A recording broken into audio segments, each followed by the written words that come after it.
नमस्ते। बचपन के पिटारे से कि आज की इस कड़ी में आपका हार्दिक स्वागत है। परीक्षाएं खत्म हो चुकी हैं, परिणाम आने शुरू हो चुके हैं।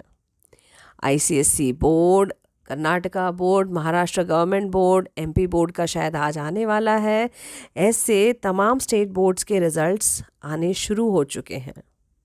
मैं अक्सर अपना परिचय a teacher turn story teller turn podcaster के रूप में देती हूँ, और आज मैं एक टीचर की हैसियत से, एक स्टोरी टेलर की हैसियत से आपके सामने एक कहानी प्रस्तुत करना चाहती हूँ। ये कहानी मेरी एक स्टूडेंट यानी छात्रा ने लिखी है, जिसे मैं 10th आईसीएसई बोर्ड के लिए पढ़ा रही थी। और उसने इतनी सुंदर कहानी लिखी कि मुझे लगा कि इतने बड़े बड़े स्टोरी टेलर्स हम अपने आप को कहते हैं, हम एडल्ट होके, बड़े होके हम में से बहुत लोगों को सीखने की ज़रूरत पड़ती है क्लासेस में जाके कि आइडियल स्टोरी टेलिंग क्या होता है, स्टोरी राइटिंग क्या होता है। और इस बच्चे को जब मैं तैयारी करवा रही थी, एक राइटिंग स्किल्स का पोर्शन होता है 10th बोर्ड में एग्ज़ाम में, और राइटिंग स्किल्स में या क्रिएटिव राइटिंग में कहें तो एक होता है पिक्चर कॉम्पोजिशन, इंग्लिश में भी और हिंदी के पेपर में भी। तो हिंदी में इस पिक्चर कॉम्पोजिशन को कहा जाता है चित्र वर्णन। तो जब हम तैयारी कर रहे थे बोर्ड एग्ज़ाम्स की, तो एक चित्र वर्णन आया जिसमें एक बहुत ही खूबसूरत चित्र था, और मैंने 20 मिनट दिए थे अपनी इस छात्रा को, और उसने इतनी खूबसूरत कहानी लिख दी उन 20 से 25 मिनटों में कि मुझे बहुत मज़ा आया। मुझे लगा, मैंने एक्चुअली अपनी स्टूडेंट से पूछा कि ये तुमने कैसे लिखी, मुझे भी सिखाओ, how did you get the idea, तुम्हें ये आइडिया कहाँ से आया। तो अब ज़्यादा समय गंवाए बगैर मैं आपको धान्या कपूर द्वारा लिखित ये सुंदर सी कहानी पढ़कर सुनाती हूँ। उन्होंने इस कहानी का नाम दिया कहानियों की दुनिया। तो Dhanya, this is for you, thank you so much. कहानी शुरू करती है धान्या कुछ इस तरह से। इस चित्र में हमें 2 बच्चे, एक छोटा लड़का और एक लड़की और एक दादाजी दिखते हैं।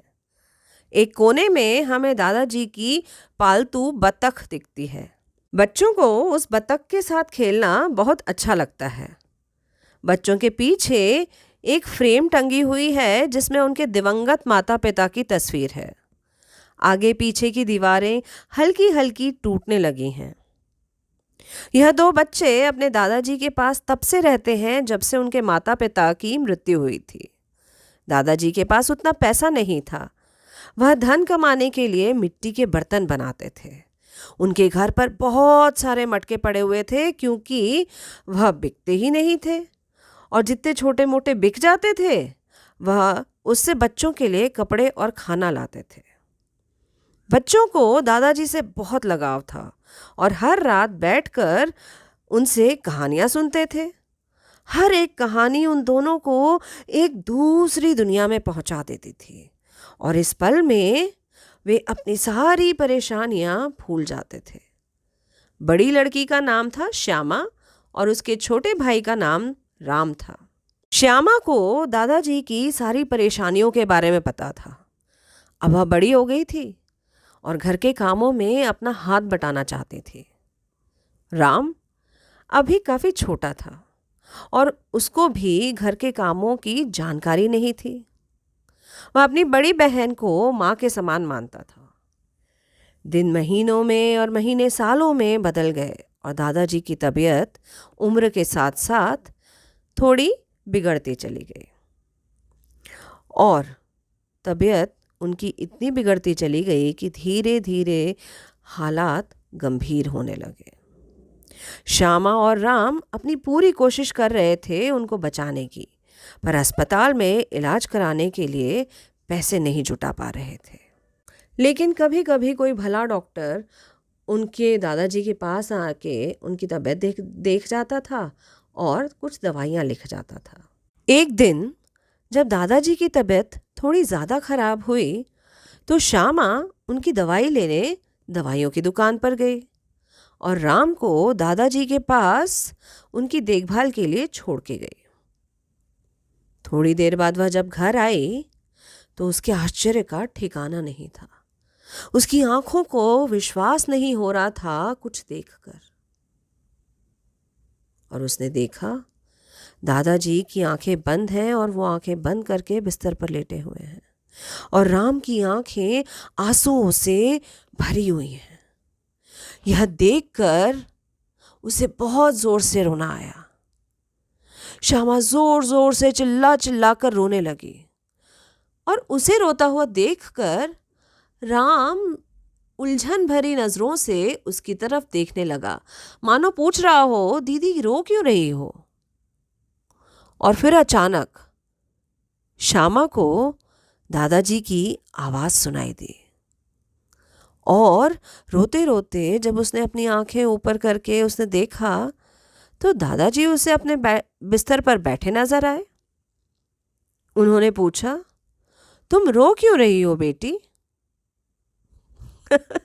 श्यामा अभी तक सदमे में थी और उसे समझ नहीं आ रहा था कि हो क्या रहा है। श्यामा ने फिर उनको बताया कि उसे लगा दादाजी शायद सिधार गए हैं। डरते डरते उसने ये बोला तो सही। और फिर उसने राम से पूछा कि अगर सब ठीक था तो तुम रो क्यों रहे थे? उसकी बात सुनकर राम ने कहा, दीदी मैं थोड़ी देर पहले प्याज काट रहा था, इसलिए मेरी आंखों में प्याज के आंसू थे और दादाजी तो बस सो ही रहे थे। ये सुनकर श्यामा को अपने व्यवहार पर बहुत शर्मिंदगी महसूस हुई और राम और दादाजी उसके व्यवहार पर बहुत जोर जोर से हंसने लगे। क्या आपने भी कहानी का कुछ ऐसा अंत सोचा था? कमेंट्स में ज़रूर बताइएगा। मुझे ये कहानी बहुत अच्छी लगी। मैं भी इतनी अच्छी कहानी 20 से 25 मिनट में तो नहीं लिख सकती, एक शिक्षिका होने के बावजूद। और ये काम कर दिखाया मेरी एक छात्रा धान्या कपूर ने। Dhanya, all the best for your future endeavours. तुम बहुत अच्छा काम करती हो, बहुत अच्छा लिखती हो, लिखना जारी रखो। और इस कहानी के साथ आज की कड़ी में बस इतना ही। अगली कड़ी में आपसे जल्द मुलाकात होगी। तब तक के लिए स्वस्थ रहें, मस्त रहें, खूब खूब खुश रहें और अपना खूब खूब ध्यान रखें। धन्यवाद। आपका दिन शुभ हो।